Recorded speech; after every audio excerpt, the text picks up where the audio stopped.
আসসালামু আলাইকুম সম্মানিত শিক্ষার্থীবৃন্দ, গেম অফ স্টাডি এর তরফ থেকে আমি আবির স্যার সকলকেই স্বাগতম জানাচ্ছি ক্লাস 8 এর গণিত ক্লাসে। তো মোটামুটি আপনারা সকলেই জানেন, যারা আগের ভিডিওগুলো দেখেছেন তাদের জন্য তো আর বলার কিছু নেই। তো বাট হ্যাঁ, যারা যদি আপনি নতুন হয়ে থাকেন তাদের ক্ষেত্রে বলতেছি, ক্লাস 8 এর আপনার আমি 2.1 অর্থাৎ মুনাফা অধ্যায়ের ম্যাথ আমি করাচ্ছি। ওকে, সো আজ হচ্ছে আমরা আপনাদের বইয়ের 18 নম্বর পৃষ্ঠার 10 নাম্বার যে ম্যাথটা আছে, 10 নাম্বার ক্লাসটাতে 10 নাম্বার ম্যাথটা হচ্ছে আমরা সলভ করাবো। ওকে, তো যারা যারা আগের ম্যাথগুলো দেখেন নেই তারা হচ্ছে অবশ্যই আগের ম্যাথগুলো দেখে নেবেন। তো ভিডিও প্লে লিস্ট আকারে কিন্তু দিয়ে দেওয়া আছে, তো প্লে লিস্টে গেলে কিন্তু পেয়ে যাবেন। ওকে, তো আমরা 10 নাম্বারের ক্লাস শুরু করতেছি, 10 নাম্বার ম্যাথের। ওকে, তো আমাদের 10 নাম্বার অঙ্কটা কি বলছে, তো আমরা একটু প্রশ্নটা পড়ে নিই। ওকে, তার পরবর্তীতে আমরা সলিউশনটাও দেখব। আর হ্যাঁ, যাদের সূত্রগুলোতে প্রবলেম আছে তারা অবশ্যই হচ্ছে আপনারা বইয়ের শুরুর দিকে দেখলে কিন্তু পেয়ে যাবেন অধ্যায়ের সূত্রগুলো, অবশ্যই মুখস্থ করে নেবেন, তাহলে এটা অনেক অনেক বেশি কাজে দিবে। আচ্ছা, এবার আসি 10 নম্বর অঙ্কতে। তো বলা হচ্ছে যে শতকরা বার্ষিক যে হারে কোনো মূলধন 6 বছরে মুনাফা মূলধনের দ্বিগুণ হয়। আচ্ছা, মুনাফা মূলধন এই দুইটা লাইন যদি একসাথে থাকে কোনো কিছু, তার মানে আমরা বুঝবো যে দুইটা টাকা একসাথেই কিন্তু আছে। ঠিক আছে, মুনাফা মূলধন দুইটা একসাথে মিক্স করা। ওকে, তো দুইটা এই জন্য একসাথে দিছে, এটা মোটামুটি আমরা এর আগেও বলেছিলাম আমি, তো আশা করি এই বিষয়টা ক্লিয়ার। তো 6 বছরে মুনাফা মূলধনের দ্বিগুণ হয়, তাহলে সেই হারে কত টাকা 4 বছরে মুনাফা মূলধনে এত টাকা হবে। ঠিক আছে, আমার টাকার অ্যামাউন্টটা কিন্তু দিয়েই দিচ্ছে। তো 4 বছরে কত টাকা, মানে আসলে টাকাটার যে পরিমাণ সেটা কিন্তু চেয়েছে। ঠিক আছে, মানে 4 বছরে এক্স্যাক্টলি আসলে কত টাকা হবে, তো এইটা। ওকে, সো এই টাইপের ম্যাথ আমরা হচ্ছে করেছিলাম, তো সমস্যা নেই। এটার যেহেতু মুনাফা মূলধন আছে অনেকের, এই জন্য কনফিউশন হইতে পারে, বাট হ্যাঁ, কনফিউশনে কিছু নাই। আমরা নিয়মটা একটু দেখে নিই। তো 10 নাম্বারের সলিউশনটা সেটাই আমরা একটু যাচ্ছি। 10 নাম্বারে আমরা দেখেন, এখানে আমাদের বলছে কি, শতকরা বার্ষিক যে হারে মুনাফা মূলধনে 6 বছরের মুনাফা মূলধনে দ্বিগুণ হয়, দ্বিগুণ মানে হচ্ছে 2 গুণ। ওকে, আচ্ছা, তো ফার্স্টে হচ্ছে আমরা মূলধনটা সিম্পল ভাবে আগে একটু বের করে ফেলবো, অর্থাৎ এই যে 6 বছরে মুনাফা মূলধনে আসলে দ্বিগুণ হয় যেটা। ওকে, এখন যেহেতু আমাদের মূলধনটা দেওয়া নাই এক্সাক্ট, এখন কোনো কিছু না দেওয়া থাকলে সেহেতু আমরা অবশ্যই সেখানে কি করব, অবশ্যই সেটাকে 100 ধরে নিব। ঠিক আছে, ওকে। তো এটা মোটামুটি এই নিয়মটা সকলেই আশা করি জানি, তো এর আগের ম্যাথগুলো তো আমরা করেছিলাম। তো যেটা নরমালি দেওয়া থাকবে না সেটা আপনারা অবশ্যই 100 ধরে নিবেন। ওকে, আচ্ছা, তো আমরা মনে করি মুনাফা হচ্ছে কত, 100 টাকা। এখন তাহলে এই যে 6 বছরে, এই যে এখানে বলছে 6 বছর মুনাফা মূলধনে দ্বিগুণ হয়। ঠিক আছে, আর এখানে অলরেডি দেওয়াই আছে যে শতকরা মূলধনে। ঠিক আছে, তার মানে মূলধন শতকরা মানে আমরা কি বুঝি, পার্সেন্টেজ মানে 100, তাই না?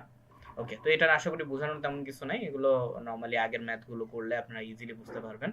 তো 6 বছরে তাহলে মুনাফা মূলধন তাহলে কত, যেহেতু এখানে 6 বছর মুনাফা মূলধন দ্বিগুণ হয়, তার মানে ওই 100 থেকে 2 দ্বারা গুণ করলে আমাদের মোটামুটি একটা অ্যামাউন্ট কিন্তু বের হয়ে যাবে, অর্থাৎ 6 বছরে মুনাফা মূলধনে তাহলে কত হবে, 200 টাকা। ঠিক আছে, ওকে, তাহলে আমরা মুনাফাটা তাহলে কত হবে, মূলধন তো মোটামুটি আমরা পেয়ে গেছি, এরপর মুনাফা মূলধন মোট মিলে 200 টাকা। তাহলে আমাদের মুনাফা মূলধন মানে কি, মুনাফার মধ্যে এই মূলধনের টাকাটা দুইটা একসাথে মিক্সড করা আছে, একটু আগে কিন্তু আমি বলেছি।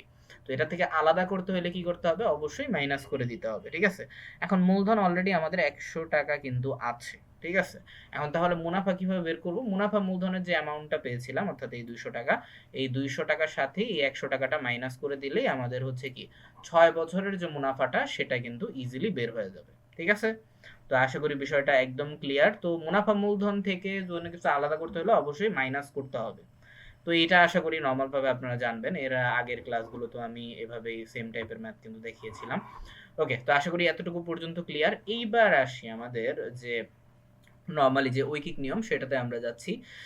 ওকে, সো আমাদের বলছে যে 100 টাকা, তাহলে আমাদের দেখেন 100 টাকা তাহলে 6 বছর মুনাফা, এই যে 100 টাকা, এই যে সেই হারে মানে ওই একই হারে শতকরা মুনাফায়, অর্থাৎ তাহলে 100 টাকা 6 বছরের মুনাফা তাহলে কত পেতেছি আমরা, এই যে 100 টাকা। ঠিক আছে, 100 টাকা তাহলে হচ্ছে এই 100 টাকায় তাহলে 1 বছরের মুনাফা হবে 100/6, সিম্পল ভাবে। তো এটা তো আশা করি জানেন সবাই।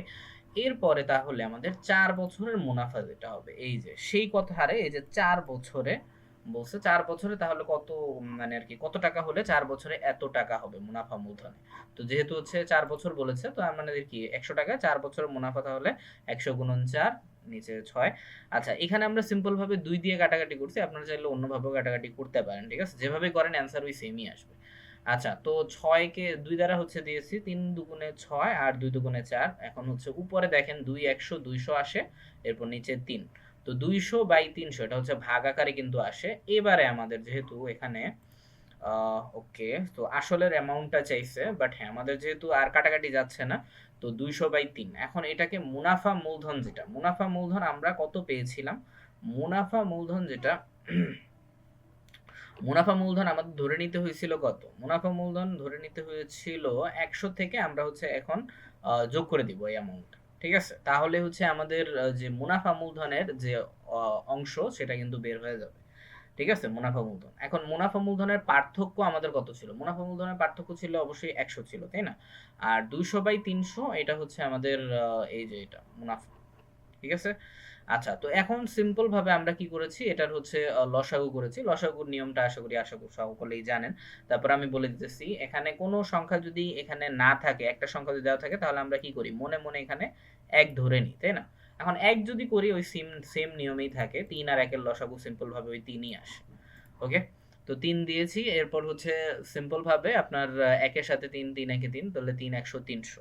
ঠিক আছে, বা সিম্পল ভাবে আপনারা একটা কাজ করবেন, ইজি ভাবে, যারা জানেন না অনেক সময় ভুল হইতে পারে, তো তারা হচ্ছে এই কোনাকুনি গুণ করে দিবেন একটা সংখ্যা থাকলে। ঠিক আছে, গুণ করে যা হবে এটা এখানে লিখে দিবেন।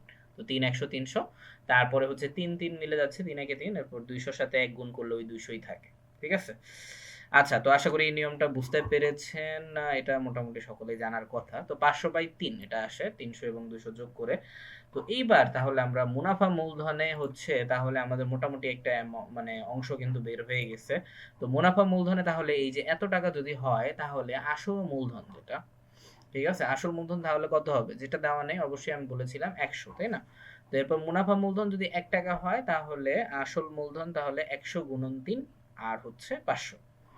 ওকে, সো এটা মোটামুটি ভালো করে জানেন। আর ভাগের ক্ষেত্রে গুণ দিয়ে কিন্তু উল্টায়া যায়, এই বিষয়টা একটু খেয়াল রাখেন। হ্যাঁ, এই অঙ্কের এই জায়গাটা একটু প্রবলেম হইতে পারে আপনাদের। এই 500 নিচে যাবে, 3 3 উপরে যাবে।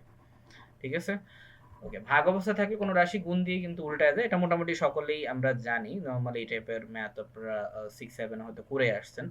আচ্ছা, এরপর মুনাফা মূলধন যদি হচ্ছে এই যে আমাদের অ্যামাউন্টটা বলেই দিয়েছিল, এই যে 2050 টাকা হবে কততে। আচ্ছা, 2050 টাকা যদি হয়, তাহলে আসল মূলধনে এই যে 100 গুণন 3, এরপর 2050, নিচে হচ্ছে 500। এরপর এটাকে আমরা সিম্পল ভাবে কেটেছি, এই যে 100 কে 1 দ্বারা, 100 একে 100, এরপর 5 100 500, এরপর 5 দিয়ে 2050 কে ইজিলি 410 দ্বারা কাটাকাটি যায়।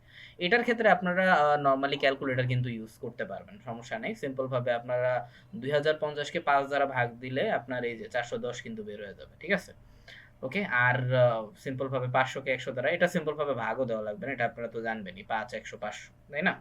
ওকে, তারপর হচ্ছে 5 দিয়ে আবার কাটছি 410 দ্বারা। ঠিক আছে, তো 410 কে 3 দ্বারা গুণ করলে আমাদের এই যে 1230 চলে আসতেছে।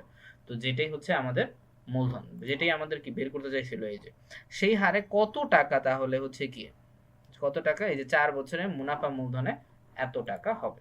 ঠিক আছে, তো মূলধন আমাদের বের হয়ে গেছে।